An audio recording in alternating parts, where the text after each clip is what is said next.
അമ്മ ആറ്റുകാൽ പൊങ്കാലയ്ക്ക് ഞങ്ങളിവിടെ നിന്നാണ് പൊങ്കാല ഇട്ട ആ വീഡിയോ ഞാൻ ഇതിൽ അപ്ലോഡ് ചെയ്യാം.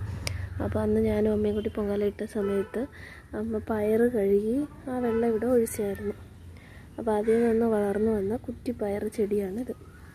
നിങ്ങൾക്ക് വെയിലായതുകൊണ്ട് ക്ലിയർ ആവാൻ സാധ്യതയില്ല.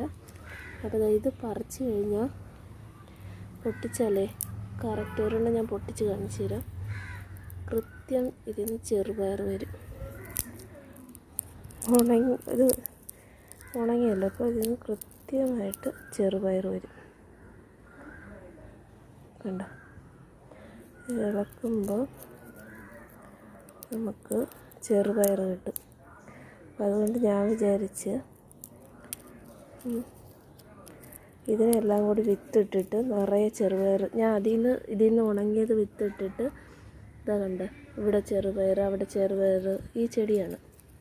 അപ്പോൾ ഞാൻ കുറച്ചും കൂടി വിത്തിട്ട് ഇതണ്ട്. അപ്പോൾ ഇതിനെ ഞാൻ ചെടിയാക്കാമെന്ന് വിചാരിച്ചു കേട്ടോ. കഴിക്കണം. അപ്പോൾ കുറേ ആകുമ്പോഴത്തേക്ക് നമുക്ക് ഉപയോഗിക്കാൻ പറ്റും. കുറച്ചാകുമ്പോൾ നമുക്ക് അധികം കിട്ടില്ലല്ലോ. അപ്പോൾ അതുകൊണ്ട് ഫുൾ ചെടിയാക്കാൻ പോവുകയാണ്. ഈ വിത്തെല്ലാം കൂടി ഇട്ടിട്ട് ചെടിയാക്കും. ഞാൻ കാണിച്ചു തരാം. ഇതിവിടെ തന്നെ കിടക്കട്ടെ, എങ്കിലേ നമ്മൾ ഓർക്കുള്ളൂ. പിന്നെ അമ്മ എന്തോ കുത്തി, കൃഷ്ണ ചെരുപ്പിടാതെ ഇങ്ങോട്ടൊക്കെ വന്നാ ചെറുതായിട്ട് ഇഴജന്തുക്കളുടെ ചെറിയ ഇതുണ്ട്. ദൈവാനുഗ്രഹം കൊണ്ട് വലിയ ഇതില്ല. അപ്പോൾ ഇവിടെ ഫുള്ള് ഇഞ്ചിയാണ്. എൻ്റെ ചേച്ചി നട്ടതാണ് ഈ ഫുള്ള് ഇഞ്ചി. അപ്പോൾ ഞാൻ ഇത്രയായിട്ടുണ്ട്. അപ്പോൾ ഇത് ഗ്രോ ബാഗിലാണ്. അപ്പോൾ ഇതിനെ മാറ്റി നട്ടാലേ നല്ല അടിയിൽ നിന്നുണ്ടാകുന്ന ചെടിയല്ലേ. അപ്പോൾ നന്നായിട്ട് പൊടിക്കാൻ വേണ്ടിയിട്ട് ഇതിനെയും ഞാൻ മാറ്റി നടും കേട്ടോ.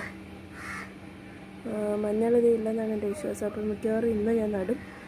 നടന്ന സ്ഥലം കാണിച്ചു തരാം, എന്നിട്ട് നട്ടിട്ട് കാണിച്ചു തരാം. ഈ വീഡിയോയും വലുതായി പോവും. ഒറ്റയ്ക്ക് എനിക്ക് ഷൂട്ട് ചെയ്തുകൊണ്ട് അത് ചെയ്യാനും പറ്റില്ല.